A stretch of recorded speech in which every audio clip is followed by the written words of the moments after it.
We are at Live Fire Studio, and this is in Schaumburg. It's in the industrial section of town, and I haven't seen what we're going to see yet either, but I think it's going to be something pretty amazing. You can see some of the results of glass blowing right behind us where we're talking, and I am talking here with the 3 primary glass blowers in town, I would think.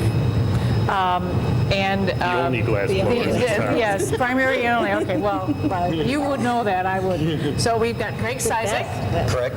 And Diane Kristen. Correct. And Tom Crick. Tom Crick. Almost had all 3. Very good. Welcome to Etc. Yeah, yes, it is. Thanks for coming out. And I'm really excited to see what you can show us about glass blowing. And you're going to give us an example of it from beginning to end. And you're going to be I'm going to be the gaffer. the gaffer. Yeah, I'm going to be the one that's in control of the piece.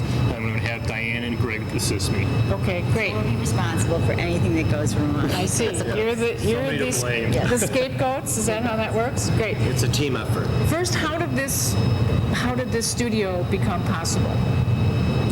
Well, I started a studio that was in Chicago, and I had that for a number of years, and I met these 2 gentlemen, and it was instant. I knew that we were lost souls. We were meant to be together. They've been blowing for 1 year, and they annoy me greatly because they blow better than anybody I've seen who's been blowing for 3 or 4 years. So they certainly keep me on my toes, and it just made sense to relocate here, and it's just been an utter joy. We moved in July. Tom is the master at building everything and putting it together, and it's a miracle that we're at the stage that we are at this point. Now, do you sell your pieces, and where do you sell? We're in various galleries around the country. We've done some craft shows, but not too much of that. We do a lot of commissioned work. People want some kind of special lighting for their homes, things like that. Designers work with us when they want a special application. They don't just want what you can get at Home Depot or something like that. So who's the business manager then? I would say that would have to be the man who can You do the look math. guilty. Yes.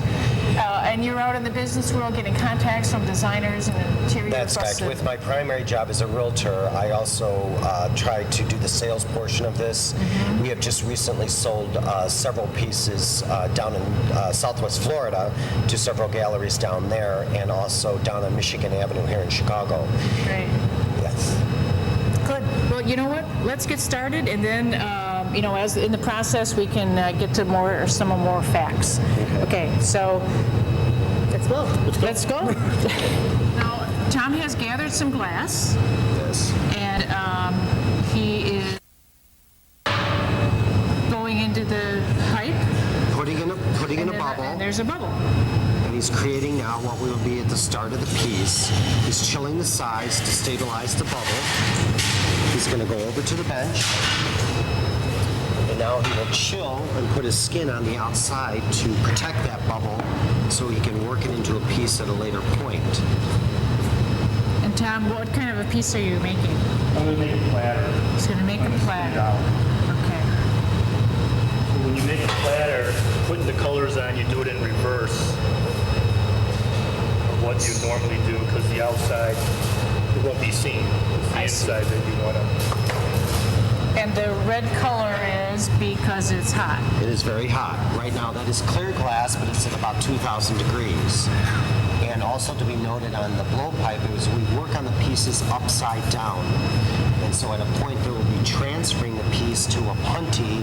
We will be working on the piece right side up, and that's when the artistic endeavor to open the piece up to be what it's going to be, whether it'll be a vase, I see. a bowl, a platter, whatever the gaffer or the artist at the time decides he wants to do. So where the bubble is, it will be the inside of the platter. That's exactly correct. And so at this point, again, he's still stabilizing the bubble.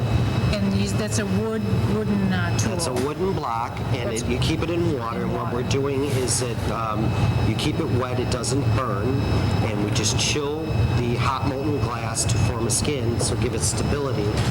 He keeps equalizing the heat because you never want to lose your bubble. So at this point, in the beginning stages, it's all about discipline for your piece later on, because if you do not have the stability in your hot molten bubble, you will lose the piece quite early. On. So now he wants to he's going to add a little bit of air. increase the size of the bubble. That's correct. Now, does that makes the end bigger? Yes. Does it make the glass thinner? It thins it out. Thins it out. As it's going, it's thinning it out. Now, what's that? And he's chilling with the air. That's just another form of chilling the piece. You could chill with water, chill with air, chill with the newspaper to bring and suck the heat out so it stabilizes the piece. So he's able to now go and do another gather of glass to get over that, which he's doing right now in the furnace. Tom is now going over and rolling in color frit to put a design in the piece. It will be melted in the glory hole. He's going to create a design using this, what we call taxicab yellow frit.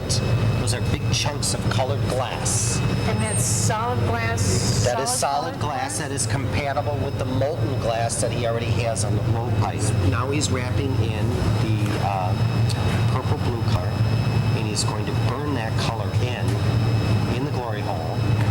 He will probably do maybe about 4 or 5 spins in this colored frit to burn it in so it will no longer be clear glass.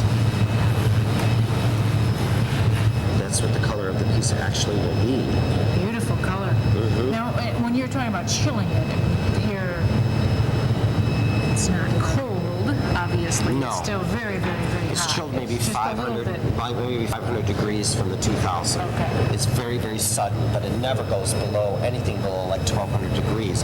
All it's doing is that you're just wanting to keep your piece in control at all times as you're either adding color or adding more of a gas gather to it. You just want to keep that bubble stabilized, so you have to keep chilling and heating through the entire process. This is another form of chilling on the Marver, and he's just chilling the entire piece and putting a skin on it. And as it chills, the color comes out because That's the exactly red correct. color comes from the The heat. steel, the cold rolled steel, is zapping the heat right out of that piece right now. Are you going to case it? Okay, he's going to case it with a third gather, probably very small. And you see as he's chilling, Gene, how the color really comes out now.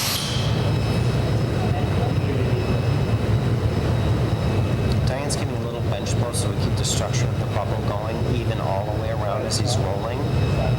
If he did not roll and she would blow, as her air was pulling in, it would blow one side of it out. You always want to keep it moving at all times.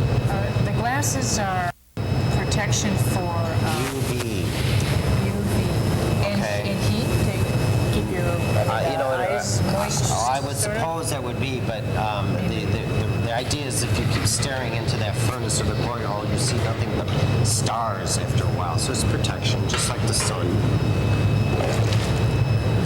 Okay, now he's just going to form this casing over with. He's done adding color. He's not going to add any further color. He's now just going to work the piece, get it to be what he'd like to roll it out to be, which would be a platter.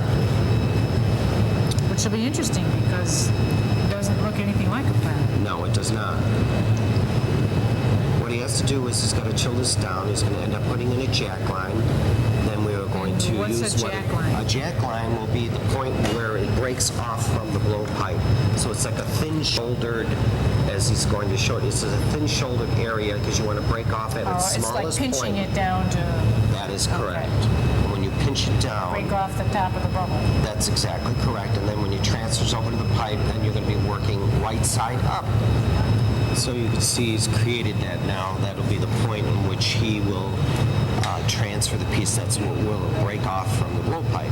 And the rest of the glass to the left of there is wasted glass and will just break and shatter from the pipe when it cools.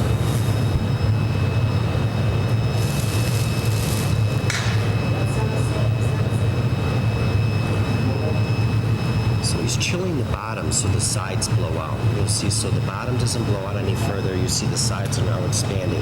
Any time you place paper, water anywhere on the piece, what that tells the glass to do is stop. And so anywhere you do not have a device like the block or the paper, it will blow it out because it remains hot. Gotcha. So Diane waits until Tom's instructions whether to blow or not to blow. Ooh, this.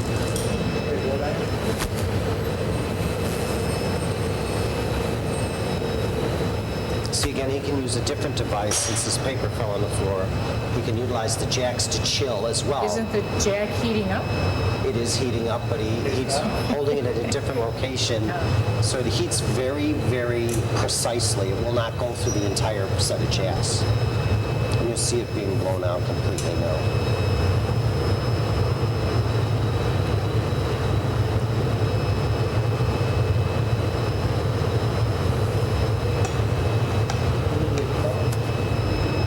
Diane's going to get a punty now, which is we're getting ready to transfer the piece to a different pipe. So what Tom's doing now is he's chilling his jack line, waiting for Diane to come over with the hot molten glass that will attach onto there like glue. Tom will center it on his piece. They will spin together until Tom is satisfied that it's centered and has a good hold, so when it breaks off from the blowpipe, it will stay on the punty. This is a complete shock, brings it all the way down, which makes it vulnerable to crack, which it does. Diane transfers the piece over to the glory hole.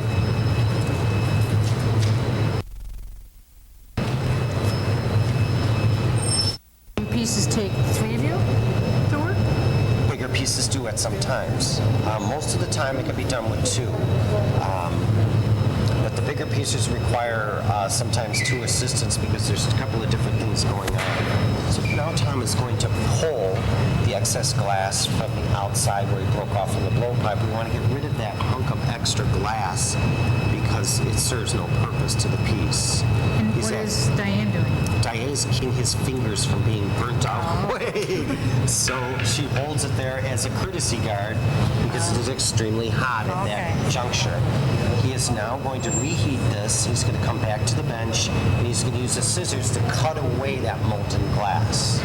So now you see it's hot. I will just probably give a really quick turn with the scissors and cut off all that extra remaining glass from the blowpipe. Diane is holding that there not only to protect Tom, but also to keep the piece from gathering up, the cut piece from falling right back onto this piece. So he's going to begin to open the piece, and she's going to hold the graphite paddle to keep it all even together.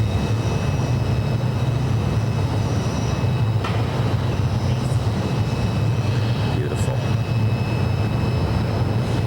Yeah, it's gonna even just. Because he wants to heat the entire piece, which takes a lot more effort. If he did not chill the lip at this point, it would collapse in the glory hole. So he wants to keep chilling that while he continues to heat the whole piece, which might take 1 or 2 times, depending on the thickness, and then he will begin to spin the piece out.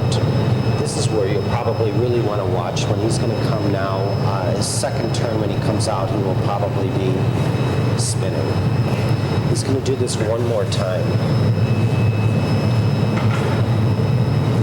So again, he's just chilling that outside portion. He's getting it back on track again because it got off track.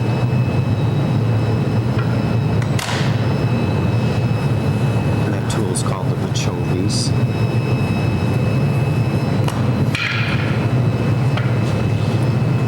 Control, you'll see it start going out of control now. He's going to come out. He's going to continue to use gravity to spin this piece. Flap it down in some way, bring it over to the knockoff bench. It's still at now at about 1800 degrees. Brings it down. Each platter is uniquely different from the last one. And is now a completed piece. He's now chilling the punty mark to knock the piece off. It is transferred now into the, what we call warming oven. Wow, that's beautiful. It now goes into what we call the annealer, so it doesn't shatter. It anneals for overnight, and it's brought down slowly in a warming oven. And that's our piece. That finished so quickly. See? I was thinking there'd be something more. I don't know what, but Yeah. wow. Again, with Tom's color choices, how you see how it ended up when he rolled it in. It ended up being on the inside of the piece versus underneath it. So then, again, we sell these or we give them as gifts to people that use them for their coffee table in a very beautiful artistic art that people can Now, are they tempered? I mean, can you put that in the dishwasher? Or Yes, put you can. All those, Yes, you can. royal Yes, you can. It things on can be it. used for food. They're lead-free, so that's not a problem, whatever. They tend to be, a lot of them, unless they're a little bit thicker, can break very easily, so a lot of people use them for more artistic. Sure. I mean, we certainly have made dishes and bowls and glasses for people, and we have them ourselves in our own homes. I bet you do. Yeah. How did that turn out the way that you wanted it to? Exactly. I wanted it more rounder, but the problem was there's too much heat. Too much That's heat. why the piece went a little wonky. Went a but, little that I've actually heard that adds term to it. wonky before. Wonky, yeah, it's a glass term. Yeah. When pieces don't exactly do what you want it to, they're called wonky. And the spinning at the end there to flatten it Clear it out out. is, I mean, if you don't want it to be quite that flat, you spin less? Yes, yeah. Speed, Natural. control. I see a natural. Glasses. Yeah. I've heard that. Speed has a lot to do with it because what you're using is gravity and centrifugal force. But the faster you spin, the farther out it's going to fly. And of course, it's the weight of the glass too. If you have more glass on one side than the other, of course, that side's going to want to flare out farther. A lot of that had to do with my trimming. I should have pulled that side a little bit more, thinned it out a little bit more, and tried to even it out. Okay. And now, will things reverse, and will you be the gaffer and you be the assistant? Is that how? Yeah, I need a- process- It took a I couple bet- minutes there. I bet it's hot in here. It is hard. I suppose throughout Hot the is course good, of the day, both yeah, bad. yeah, I suppose hot is good for what you do. Thank you so much, Greg. Thank you for talking us through the process. How would people in town get a hold of you, or do you have any of your galleries in town that will show your pieces? I think the best thing to do is just call us directly. Your number is? It's 312-362425. Great. And our address is 1107, unit number 3, Lunt Boulevard in Schaumburg. Lumped in the Syntax area. So thank you so much. This has been a real education, and appreciate it. And we are among true artists today. Thank you for coming out. Thanks for tuning in. Bye-bye.